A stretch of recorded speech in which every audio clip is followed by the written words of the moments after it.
UDFിൽ കോൺഗ്രസിനെ അപ്രസക്തമാക്കി മുസ്ലിം ലീഗിന്റെ വലിയേട്ടൻ കളി. സന്ദീപ് വാര്യർ മുതൽ PV അൻവർ വരെയുള്ളവരെ മുന്നണിയുടെ ഭാഗമാക്കുന്നതിൽ മുൻകൈ എടുത്തതും കാര്യങ്ങൾ തീരുമാനിക്കുന്നതും പാണക്കാട് നിന്ന്. അൻവറിന്റെ കാര്യത്തിൽ കടുത്ത നിലപാടെടുത്ത VD സതീശനും മലക്കം മറിഞ്ഞു. പ്രജിത് മോഹനൻ ചേരുന്നു. പ്രജിത്ത്, പുതിയ രാഷ്ട്രീയ സാഹചര്യങ്ങൾ UDFിൽ മാറി മറിയുകയാണ്. മുസ്ലിം ലീഗ് കൂടുതൽ പിടിമുറുക്കുന്നു. കോൺഗ്രസിനെ അപ്രസക്തമാക്കിക്കൊണ്ട് തീരുമാനങ്ങൾ കൈയാളാൻ തക്കവണ്ണമുള്ള പ്രസക്തി മുസ്ലിം ലീഗിന് ഉണ്ടായിക്കൊണ്ടിരിക്കുന്നു എന്നാണ് സമകാലിക സംഭവങ്ങൾ വ്യക്തമാക്കുന്നത്.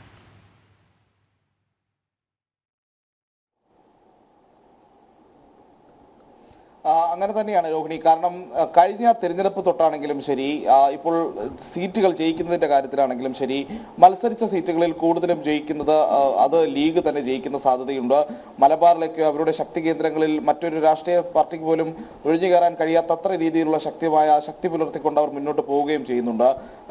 കോൺഗ്രസ് തകർന്നടിയുന്ന തെരഞ്ഞെടുപ്പുകളിൽ പോലും ലീഗ് മുന്നോട്ട് നിൽക്കുന്ന സാഹചര്യങ്ങളുണ്ട്. അപ്പോഴും മുന്നണിയിലെ ഒരു രണ്ടാമനായി പോകുന്നതിൽ ലീഗിലെ പല നേതാക്കൾക്കും അതൃപ്തിയുണ്ട് എന്നൊരു യാഥാർത്ഥ്യമാണ്. ചില മുന്നണി മര്യാദകളുടെയൊക്കെ പേരിൽ രണ്ടാമനായി നിൽക്കുന്നുവെങ്കിലും ശക്തി കൊണ്ട് ലീഗ് ഒന്നാമതെത്തി എന്നുള്ള അഭിപ്രായം പലർക്കുമുണ്ട്. ലീഗിലെ പ്രത്യേകിച്ച് മുതിർന്ന നേതാക്കൾക്ക് പോലും ആ നിലപാടുകളുണ്ട്. ഈ സാഹചര്യത്തിൽ കൂടിയാണ് ഈ മുന്നണി വിപുലീകരണം അടക്കമുള്ള കാര്യത്തിൽ ലീഗ് മുന്നിൽ കയറി കളിക്കുന്നത് എന്ന് പറയേണ്ടി വരും. പ്രത്യേകിച്ച് നമ്മൾ സന്ദീപ് വാര്യരുടെ കേസിൽ കണ്ടതാണ്. സന്ദീപ് വാര്യർ കോൺഗ്രസിൽ എത്തിയതിന് പിന്നാലെ മലപ്പുറത്ത് പാണക്കാട് പോയി തങ്ങളെയൊക്കെ കണ്ടതും മുസ്ലിം ലീഗിന്റെ നേതാക്കളുമായി കൂടിക്കാഴ്ച നടത്തിയതുമൊക്കെ കണ്ടതാണ്. അതിന് പിന്നാലെയാണ് ഇപ്പോൾ PV അൻവറിന്റെ മുന്നണി പ്രവേശനവുമായി ബന്ധപ്പെട്ടുള്ള ചർച്ചകൾക്കും ലീഗ് നേതൃത്വം കൊടുക്കുന്നു എന്നുള്ള കാര്യം. UDFിലേക്ക് അൻവർ എത്തുമെന്നുള്ള കാര്യം ഏതാണ്ട് ഉറപ്പായിരിക്കുന്ന സാഹചര്യമുണ്ട്. കാരണം അതിന് മുന്നിട്ട് നിൽക്കുന്നത് ലീഗ് തന്നെയാണ്. ലീഗ് ആ തരത്തിലുള്ള ചർച്ചകൾ ഇന്ന് പാണക്കാട് നടക്കുന്നത് നമ്മൾ കണ്ടു. അൻവർ സാധാരണഗതിയിൽ ഇപ്പോൾ UDFിലേക്ക് വരുന്നതിന്റെ ചർച്ചകളുമായി ബന്ധപ്പെട്ട് തന്നെയാണ് ഇന്ന് പാണക്കാട് തങ്ങളെ കണ്ടത് എന്നുള്ളതൊരു യാഥാർത്ഥ്യമാണ്.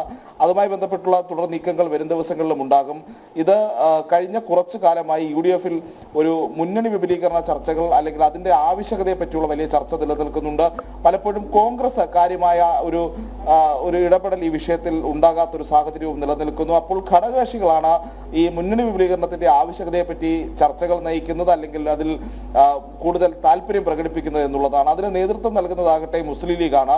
മുസ്ലിം ലീഗ് ഈ അൻവറിനെ മുന്നണിയിലേക്ക് എത്തിക്കുന്നതിലും ആദ്യഘട്ടം മുതൽ തന്നെ മുസ്ലിം ലീഗാണ് നേതൃത്വം നൽകുന്നത്. ഇപ്പോൾ ചർച്ചകൾക്ക് മുസ്ലിം ലീഗാണ് മുന്നിട്ട് നിൽക്കുന്നത്. അൻവർ എത്തി പാണക്കാട് തങ്ങളെ കണ്ടതോടുകൂടി അൻവറിനെ മുന്നണിയിലേക്ക് കൊണ്ടുവരുന്നതിൽ തങ്ങളുടെ ഒരു നിലപാട് അത് UDFിലെ എല്ലാ നേതാക്കളെയും മനസ്സിലാക്കി കൊടുക്കുകയാണ് ലീഗ്. പാണക്കാട് കുടുംബത്തിലേക്ക് തന്നെ അല്ലെങ്കിൽ പാണക്കാട്ട് തങ്ങളുടെ അടുത്തേക്ക് അവരുടെ വീട്ടിലേക്ക് തന്നെ എത്തിക്കുമ്പോൾ കൃത്യമായ രാഷ്ട്രീയ സന്ദേശം കൂടി UDFിലെ എല്ലാ പാർട്ടികൾക്കും ലീഗ് നൽകുന്നുണ്ട്. അൻവറിനെ മുന്നണിയിൽ ഉൾപ്പെടുത്തേണ്ടി വരും. അത് തങ്ങളുടെ അഭിപ്രായമാണ്, നിലപാടാണ് എന്നുള്ള കാര്യത്തിൽ ലീഗ് വ്യക്തമാക്കുന്നു. അതെ, പ്രജിത്ത് പറഞ്ഞു നിർത്തിയിടത്തു നിന്ന് തന്നെയാണ്. അതായത് PV അൻവർ UDFിനൊപ്പം എന്നുള്ള രാഷ്ട്രീയ നിലപാട് കഴിഞ്ഞ ദിവസം വ്യക്തമാക്കി തന്നെ പറഞ്ഞു കഴിഞ്ഞു മാധ്യമ പ്രവർത്തകരോട്. അതിനു മുൻപ് PV അൻവറിനെതിരെ ശബ്ദമുന്നയിച്ചിരുന്ന പ്രതിപക്ഷ നേതാവൊക്കെ തന്നെ പക്ഷേ ഇപ്പോൾ നിശബ്ദനാകുന്ന ഒരു സാഹചര്യമുണ്ട്. അതായത് PV അൻവർ കൃത്യമായി UDFിലേക്ക് എത്തണം എന്നുള്ളത് മുസ്ലിം ലീഗിൻ്റെ സമ്മർദ്ദം അല്ലെങ്കിൽ ആ സമ്മർദ്ദത്തിന് കോൺഗ്രസിന് വഴങ്ങേണ്ടി വരുന്നു എന്നുള്ളതാണ്. ഇപ്പോൾ PV അൻവർ ശക്തമായ ഭാഷയിൽ തന്നെ UDFിലേക്ക് എന്നുള്ള രാഷ്ട്രീയ നിലപാട് വ്യക്തമാക്കിയിരിക്കുന്നതും എന്നാൽ അതിനെതിരെ ശബ്ദമുയർത്താനൊന്നും കോൺഗ്രസ് നേതാക്കൾ തയ്യാറാകാത്തതും കൃത്യമായി ഇവിടെ ലീഗിൻ്റെ സമ്മർദ്ദം, ലീഗിൻ്റെ സ്വാധീനം ഒക്കെ പ്രസക്തമാകുകയാണ് PV അൻവറിൻ്റെ വിഷയത്തിൽ ഇപ്പോൾ ഏറ്റവും അവസാനമായി.